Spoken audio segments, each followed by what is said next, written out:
welcome back to another episode of Journey Through Darkside. I'm Daniel. Can I just be honest with you real quick? I know we're going to... Be honest with me. Oh, yeah, I wouldn't lie to you. I'm loving this setup. I don't know why, and I'm not sure how much this is going to change until, the next time I come back, but I like this. I like the barrier between us and them. It's great. We got a barricade. It's barricade, absolutely. Flat barricade. So, anyway. Rapid fans away from us, brother. Dude, it's insane. They're riding my dick at this point. I'm eating during this performance, during this show. They're used to it at this point. It's funny, you go back and watch any of the old, it seems like once every 3 weeks or so, you'll have a snack or Taco Bell or something. So anyways, let's get into it. Yeah. What is the event we're looking at? Royal Rumble, 1996. Where are we at? Where are we at? Fresno, California. Oh. At the Selland Arena. Of course, the Selland Arena. No Selland Arena. Ah! Oh, we got jokes all day long. Lord. What do you think the attendance for this was? This is the Rumble. Okay. I'm disappointed in it. I'm telling you. I know I'm giving you hints, but I'm disappointed. This is big. I'm still going to go with what I was going to say initially. When you say Big 4, this is like Big 2. So yeah, I'm going to go with 12,000.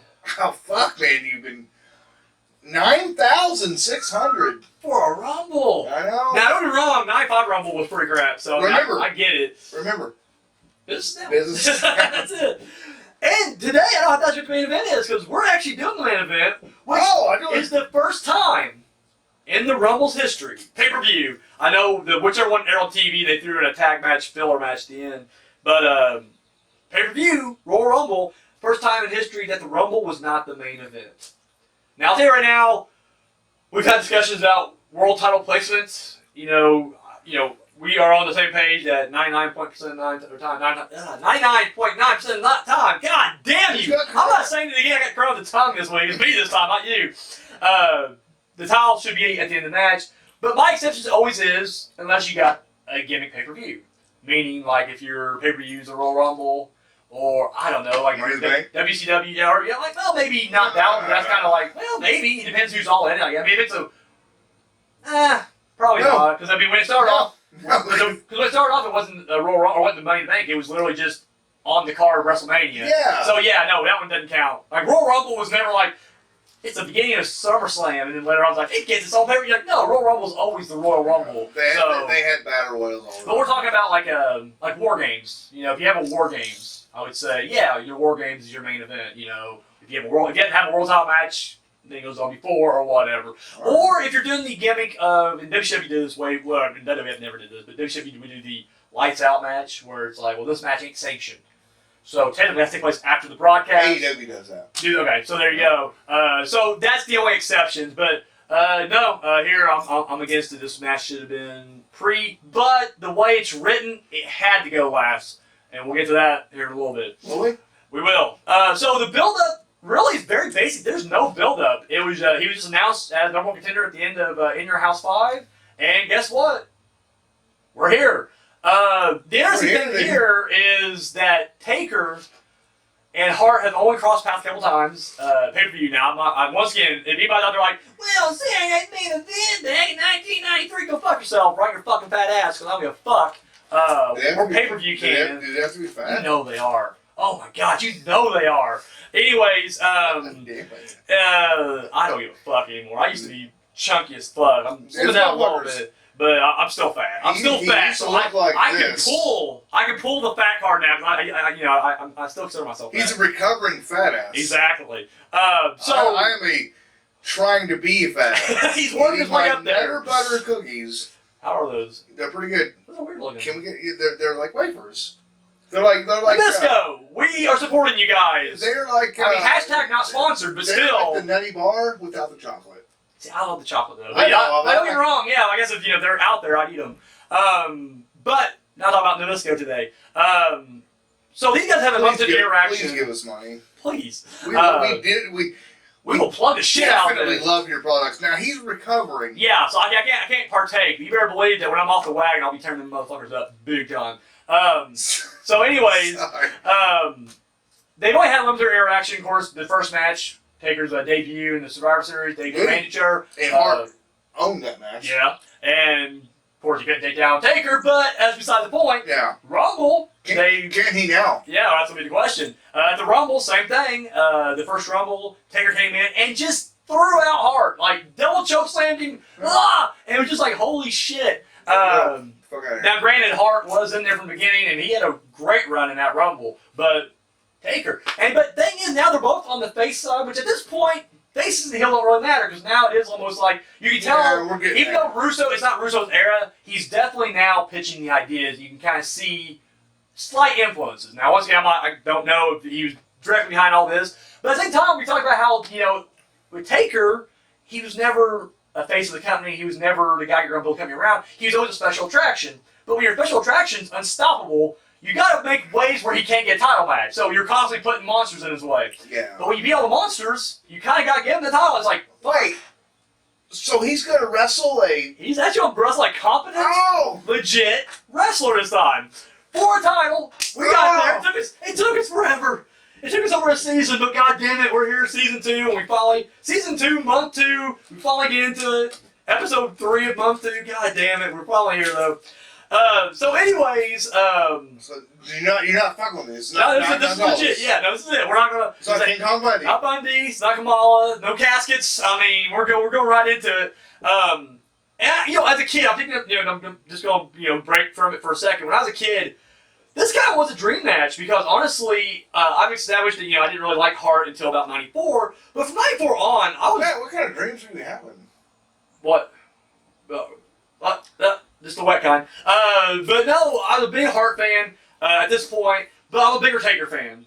And of course, honestly, it was like they would never fight. Like, and I mean, even as a kid, you know the difference between heel and face, even though that's what they're called. The good guys and bad guys, and typically good guys don't fight good guys, and vice versa. Yeah, but was Undertaker ever established, like fully? No, maybe not. But the thing was, he was like that first anti-hero. Yeah, I don't say. I mean, I guess kayfabe wise, he's definitely a tweener, and you'll definitely establish some of that in this match, and we'll get to that. But because I mean, he never had like a declaration where he's just like, I am now on the fan side. I'm not. So no, we never had that. But let's face it, he was a good guy. I mean, he was always fighting the bad guy down. So as a kid, I mean, you knew that. Over. Yeah. And so as a kid, as soon as he turned on Jake Roberts, you knew, oh wait, Jake Roberts is a bad guy, so now he's a good guy. And so I was always a fan, and you never thought these paths would cross again, at least until one of them turned heel. And so I remember as a kid, this is one of my first matches I got back into, because '95 was a weird year for me, but '96 was the first year where I came back and started watching the product again. And seriously pumped for the match, like, in a weird way, almost like, it's like a big fight feel. Like, it really felt like this was like, and I mean, even though I'm not putting it on this level, so I don't need anybody to give me shit out there, it's not Hogan Warrior or Savage Warrior or Hogan Andre. It's better. But as a kid, it really was like I was excited for it. Like on that level where I was just like, holy shit! Like the two of the biggest stars in the company are going to fight each other. Yeah. And there was no heat. There was no. It was literally just it was business. They were in there for the title, and I'm like, to me, that always gave it. Even though people will always be like, well, it's not even a story. It's professional wrestling. You gotta have the story. I as a kid, liked the sport. Those are the fat fucking marks that piss me, or smarks that piss me off. Did they have to be fat? They are always fat. Everyone's fucking fat. I'm getting fat. And you're complaining online is getting, so anyways, but they, I do like this, that there is no storyline. Like, yes, number one contender, champion. That's all you need. And Bret, and the story tells itself. When these guys first met, it was Monster versus a young guy who wasn't an established wrestler. He was a tag wrestler. And that's a good point. Yeah. When we go over the Undertaker, has a lot of good stories. Mm-hmm. And there are certain aspects that doesn't need a story. Yeah. This one tells itself. I mean, literally, because you can literally say... We barely crossed paths here and there. And then when they did cross paths, it wasn't the same Hart we have now. Exactly. And it ain't the same Taker. Like, Taker's gotten a lot better since then. So now, you got a guy who really is unstoppable, who has been mowing through everybody, against a champion who had just slayed a giant himself in Diesel. And for this fucking moment right here. It's a Clash of Titans. It really is. And so, super pumped about that. Now, like I said, it is a main event, and as a kid, even though I didn't like it, it still made the match feel special because you're like, wow, like this is going on after the Royal Rumble. Oh, you turned it off, didn't you? I was like, fuck this shitty tradition. Shawn Michaels, yeah. Woo! Now we're done. But it was like, it gave it a big fight feel even more. Like, it made something more special. Like, Slaughter and Warrior didn't get that treatment. They actually got mid-card treatment. Like, they didn't win the match before. It doesn't matter. Anyways, so that's what I'm saying. So, that's the build. And so, we get out there. Now, the previous match, Michaels did just win his second Royal Rumble. And this one felt more earned. The last one, even though he was number 1 in 95, it was a 26-minute fucking Rumble because everybody's coming out every 5 seconds. It was like you're playing Royal Rumble. What was the shitty Royal Rumble game? In your house on a Dreamcast or some shit like that? Or no, Royal Rumble on Dreamcast.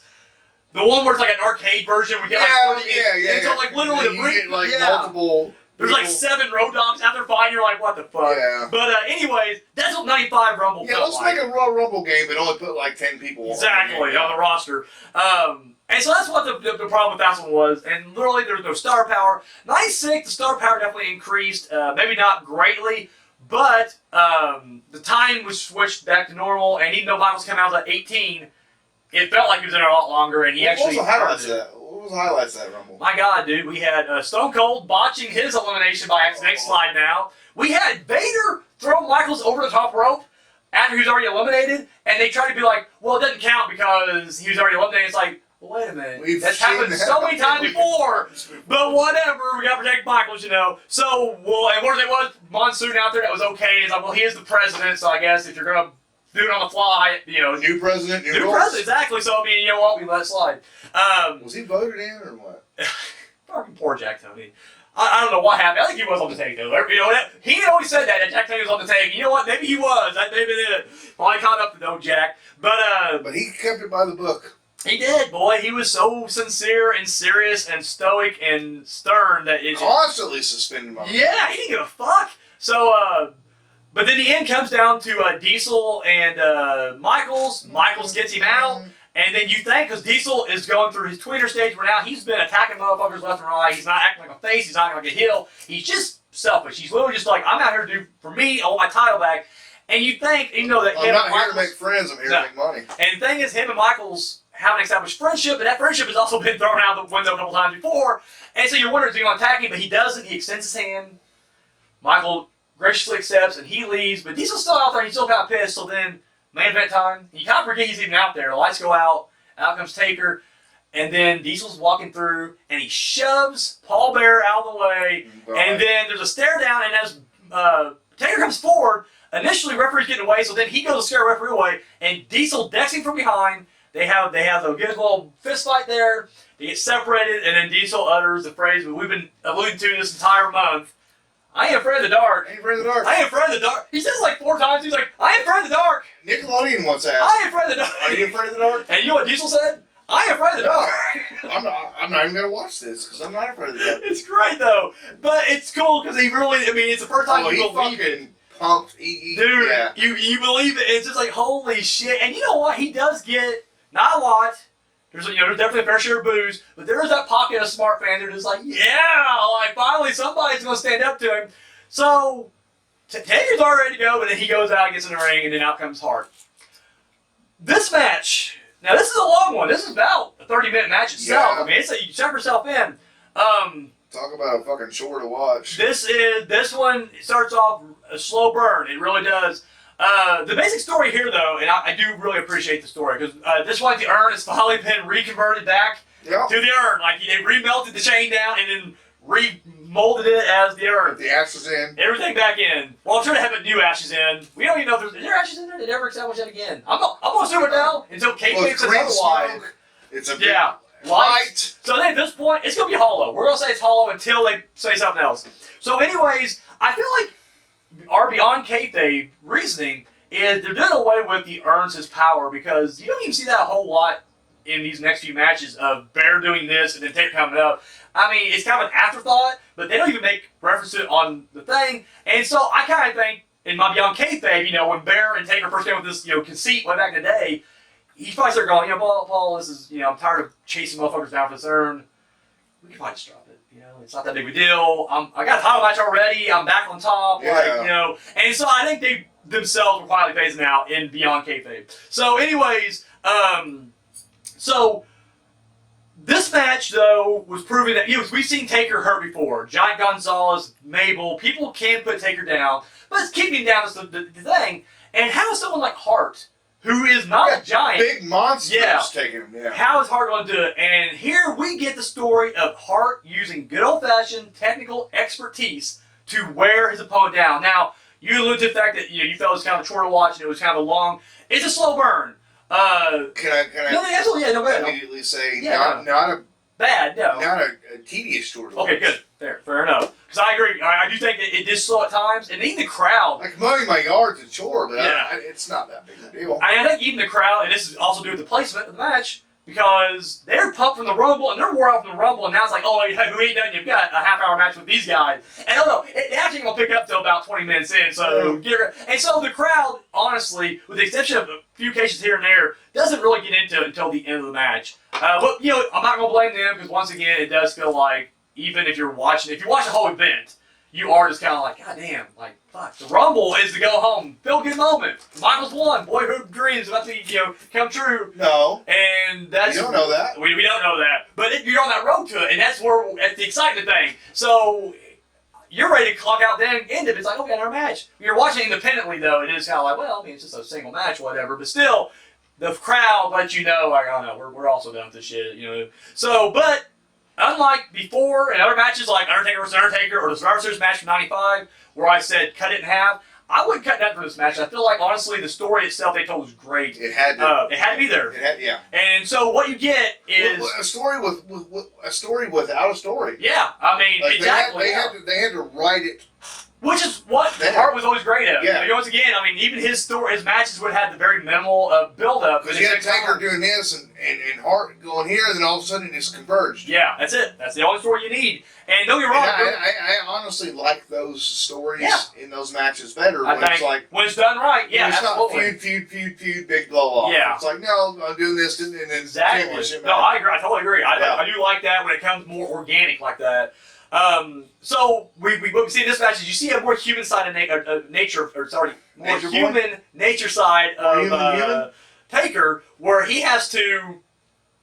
Once again, his supernatural trick ain't working. Hart's not afraid of all this stuff. He ain't afraid of the dark. He's not afraid of the dark. Yeah. He's honestly attacking him like he's just another wrestler. And Taker doesn't know what to do at this point.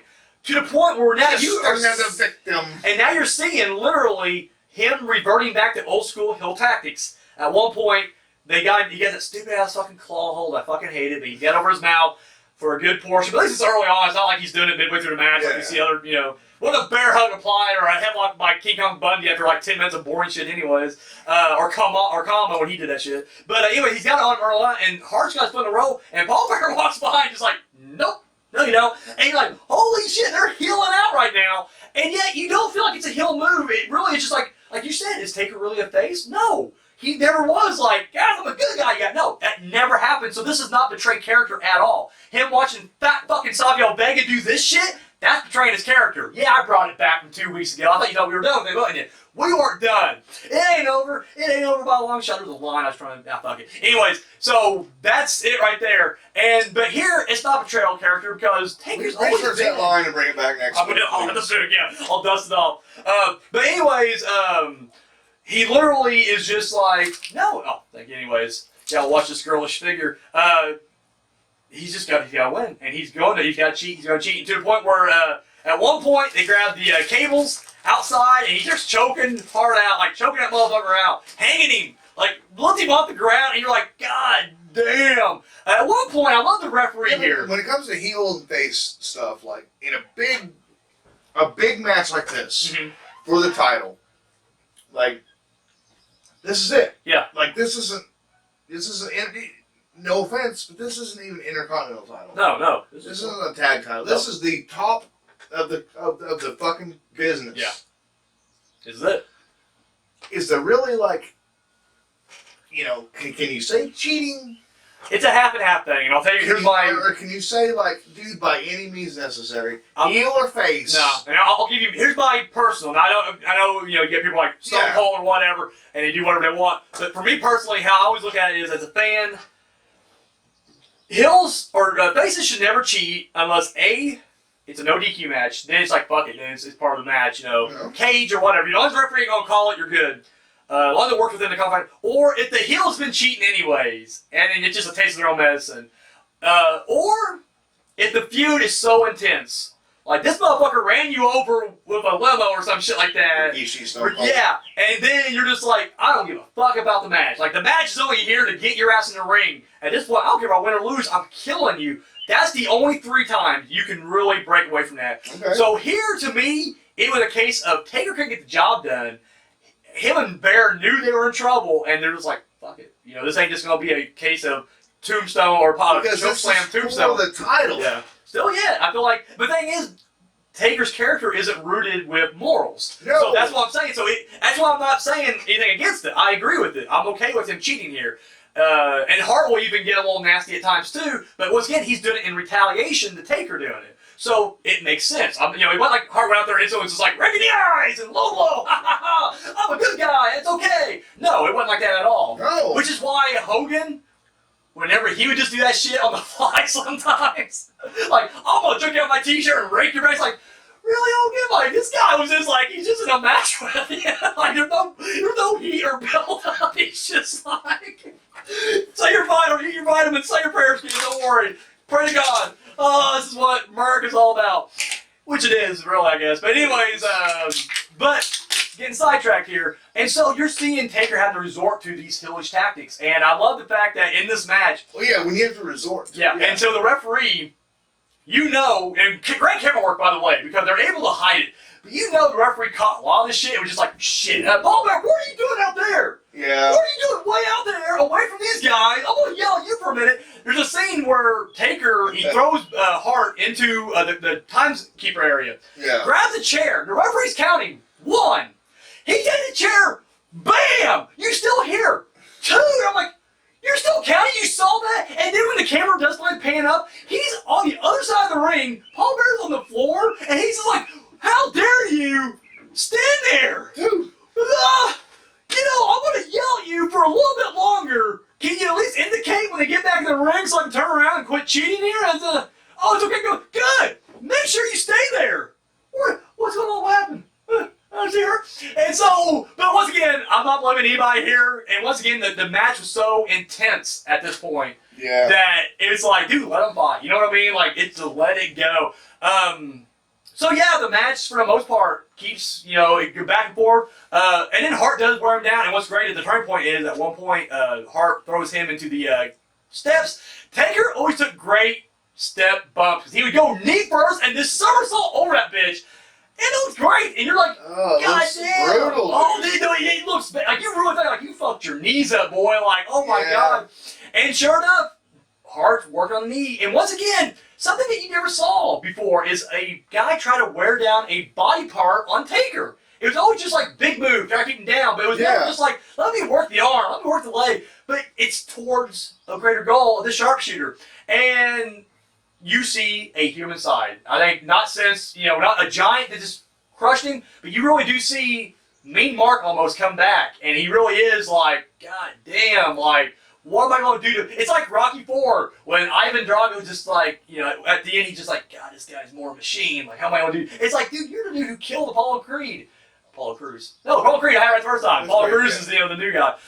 He killed Creed in the fucking match. And it's like, and now he realizes, oh shit, like, and now everybody started realizing, like, dude, he's not the fighting machine we thought he was. Like, this guy's mortal. And that's what you thought when I first saw this match. I was like, holy shit, like, not since Gonzalez or maybe even Mabel. And even then, I was like, well, that's not fair because they're huge. No, this was Hart. Yeah, it's a little guy. Literally, pun intended, his heart and soul going into this and brought him down. Which, A, made my stock for Bret Hart go even higher, but at the same time, it didn't make me devalue Taker any less. I was just like, no. Like, now we're seeing, like, it's a different side. I think even as an adult fan, you can appreciate even more because now it's like, oh, shit, you're seeing, like, oh, God. Sometimes the boogeyman tricks don't work, and there's a good wrestler inside there. And the fact that it's a good example of, you know... Like, well, man, one of these days, maybe not, hopefully not, but we may have to do that.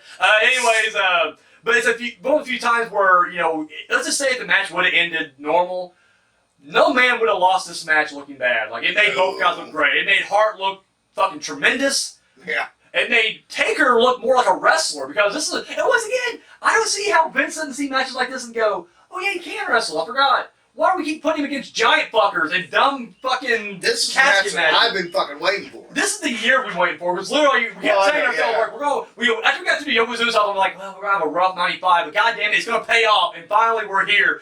And once again, you just saw a new side Taker. So we get to the end. At this point, Hart, he did kind of get him wore down. But every time he goes that sharpshooter, he's able to push back. And that's the thing. Even though his knee is going bad, he still has the strength. He's on his side. And he by the neck, and he finally puts him down. I can't remember if he did tombstone or not. Then the match is over. However, out comes Diesel. Pulls the referee out. And I mean, he just ragdolls him. Woo! To the ground. And guess what? It goes Taker Center like that. You know what? Again, this is the one time I will always give you, like, you know, whenever the wrestler doesn't hear the bell, and just like, almost a one. I'm like, you're an idiot. This is the one time I'm like, no, he went through hell. So guess what? His bell's probably rung itself. If he thinks that, yes, I won, I must have won, I let him have it. He gets up thinking like, I'd have won that, but the bell rings. He's thinking DQ. You know, he didn't hear referee count to three. It's like, no. Yeah. And then you hear disqualification. And you're like, and dude, the look on his face is because it's, once again, a drop in the veneer of the dead man. And you see Mean Mark for a second. He's just like, son of a bitch. Like, he's pissed. And he looks back, of course, Diesel has the perfect smirk. Undertaker knows the rules at this point. Exactly. He needs exactly. There was none of that. I would hate that too. It was like, we won by DQ or count out. We're champions. Like, really? You truly don't grab that belt and pretend like you're a champion? Eat a dick. No, he knew instantly, like, shit. Like, I finally slayed every motherfucker who got in my way. There was nothing between me and that title. I had it won. Finally got it back. Yes. And yoink. And dude, the look on Diesel's face. Now, there right now, as far as Diesel, not Kevin Nash, but Diesel. From 95, Survivor Series and up, when he loses the title and snaps, best Diesel. To me, that is a precursor to Kevin Nash, but he wasn't just the stupid, grinning, smiley babyface, and he wasn't just a silent heel bodyguard. It was Diesel personality. And unfortunately, right when it gets going, he decides he's going to WCW, so, you know, it is what it is. But which made your day. Oh, it really did, because, I mean, we're not going through the NWO world at all, but, you know, who knows? I love it. But anyways, we get that smirk, and it tells you so much. Like, he's just like, yeah, fucking, I cost you. You know, if I can get the title, you ain't getting the title. And dude, everything. And once again, with minimum build-up, you just set up a match right there. And dude, Taker goes after him. And then of course they do play Hart's music at the end. I'm like, no, dude, Hart, that was unearned right there. He does not get the music played at the end. Like, dude, he grabs it. And he's just like, oh fuck, I'm losing this at WrestleMania anyway. So fuck it. High five the kids. Let's do this. And so there you go. That was pretty much it. We won't go into Fallout because honestly, we're going to lead right into another match. So let me ask you. You know what? You went first last time. I'll go first this time. Then for me personally, I loved it. I know. I'm sorry. Get y'all. I love this match. I will say it is a long build to get through it, but like we mentioned earlier, you can't cut anything from this match without hurting the story. Yeah, this is length that's not bad. I mean, yeah. Now, it is a bit of a slow pace starting off, but once it gets going, like once the outside brawling happens, that's when it picks up for me. The initial filling out process and the submission holds and just Hart trying to outmaneuver him, that can get tedious, but once they get outside and we start getting fucking chokeholds with the rope, that's when it's just like, holy shit, now we're there. I'm giving it 3 stars. For everything I just said, it's not a 4-star match because once again, I feel like the opening, you do got kind of slog to. And as a match on its own, it gets a solid 3. If you're watching it as part of pay-per-view, it's a very low 3-star. But once again, I mean, it is what it is. You can't change nothing of it. And once again, you're setting up things here because once again, the ball's in motion. Diesel wants the title. It all makes sense. Like everything's connected. Diesel isn't even really Matt Taker. He just wants a title. And he just feels like, you know what? I want the title. I want to be the guy who took the title from me. So if I got to take you out of the equation, I will. You got Taker, who's just freshly screwed from here. So you already got their shit kind of working together here. Hart's still part of this equation, but now Hart's also got to contend with HBK, who just won the thing, who's also Diesel's friend. So it's all very carefully weaved together. I mean, if I do say myself to myself, if you didn't know where it was going, you would be going like, wow, like where you can go so many different directions here. And I don't know, 3 stars. That's all I'm saying. It's a great match. So one more time in his career, he's in a title match for one thing, but he's in the title picture and he's this close. Oh yeah, he had it won. And now he has to take another detour, and not just off. This takes you back down. I mean, as rankings go, I thought I hate about modern wrestling now because now it's just like, fuck, you get a title match every fucking month you want. But back then it was like, no, now you're, and once again, we said before, it gives you a reason to like, oh shit, he's a sideshow. Like, we got to build him as a special feature. So now, guess what? It's like, now he's going to be kind of further away from his title. He has to restart. So yeah, pulled him away. He was right there. Simon, he was right there.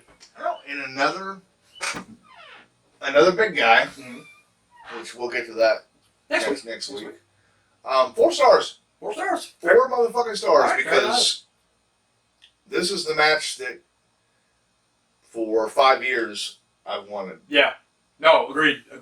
Now he's wrestled Snuka, he's wrestled Jake the Snake, and et cetera, et cetera. Well, storyline-wise, he's been solid. He's been wrestling, smaller guys, but for the most part, and for what we've been covering, he's wrestled monsters. Yeah. And horrible wrestlers, horrible workers, horrible performers. He just happened to have a good story to surround it to get you invested in it. Mm-hmm. This is the match that didn't have so much of a story around it. Nope. And like I said in the beginning of this, these are 2 parallel paths that finally crossed.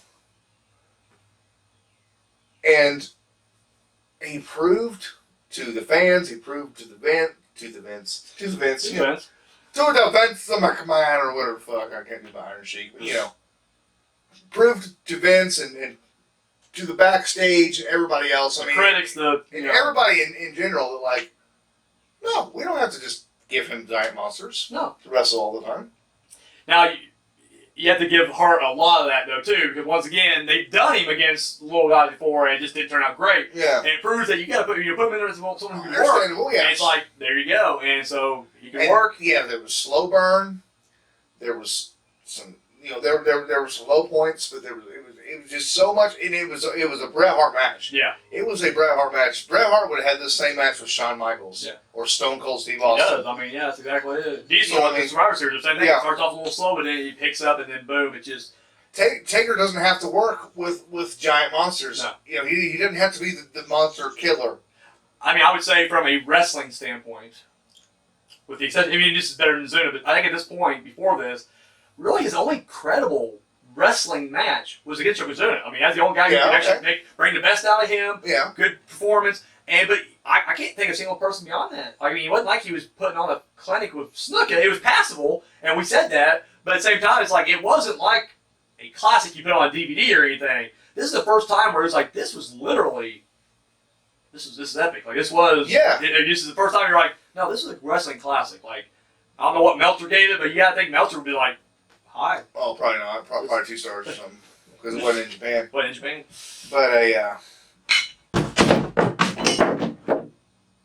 dude, Meltzer is here. He's pissed. You heard, dude, I didn't say it. It was this guy right here. I'm a fan. Technical difficulties. We're live, baby. So. Fuck it. We'll do it. Roll it. Just roll it. I don't give a shit. Do it live.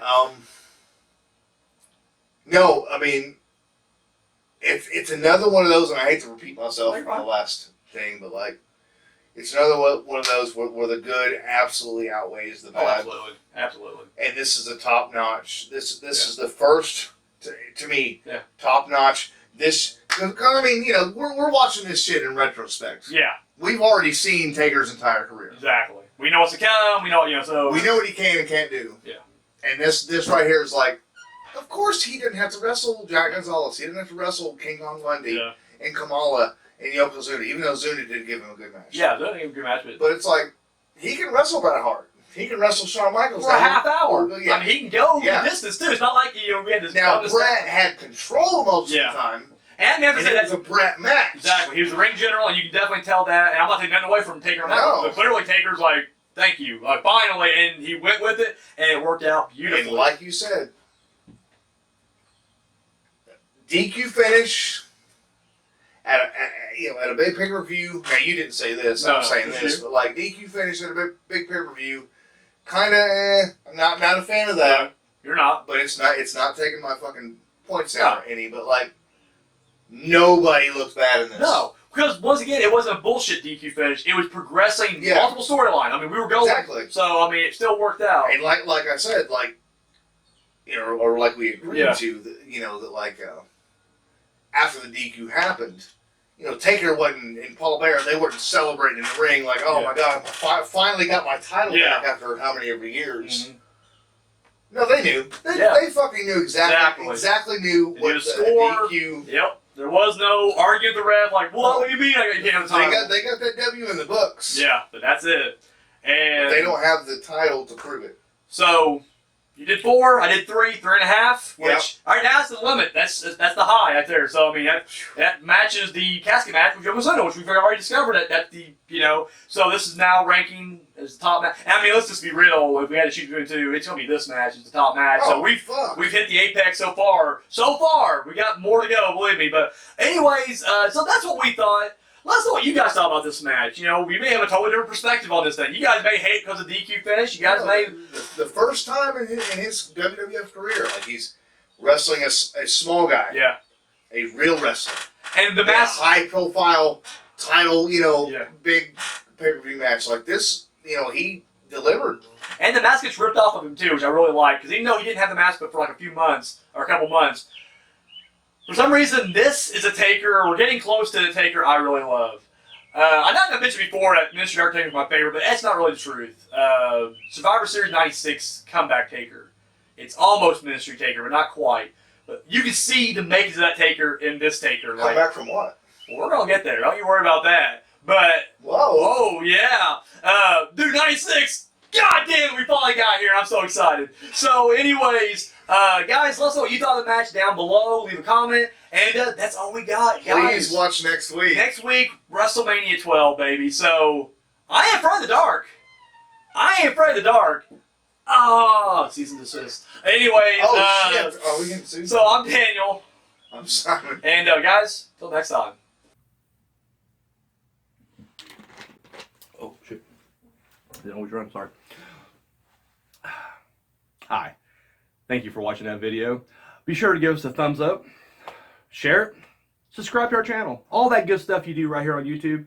Go ahead and do it. Check out our other videos. Go to our playlist. We got episodes of TPS TV, Journey Through the Darkside. We got a new show coming out, the horror movie review with Daniel Richardson. This guy. And of course, our short film, Entropy. You can find all that and more right here on YouTube. And then check out, yeah, look at that. All of our social media right there. And we don't just, copy and paste like the same post and put it on all. No, that's ridiculous. 3 different platforms, 3 different posts. I mean, the behind the scenes stuff you see on Twitter will not be the same stuff you see on Instagram. So there you go, right there. So be sure to give us a follow and a like on all that right there. Keep up to date. Have you seen Unspeakable Acts yet? No? Come on. Pick you up the DVD right now. Links over there. Oh, yeah. It's only $7. $3 shipping and handling. And of course, if you've already seen it and you haven't seen the Public Domain Dungeon yet, boom, $5 DVD right there. So 5 S&P as well. Or sorry, 3 S&P as well. So there you go.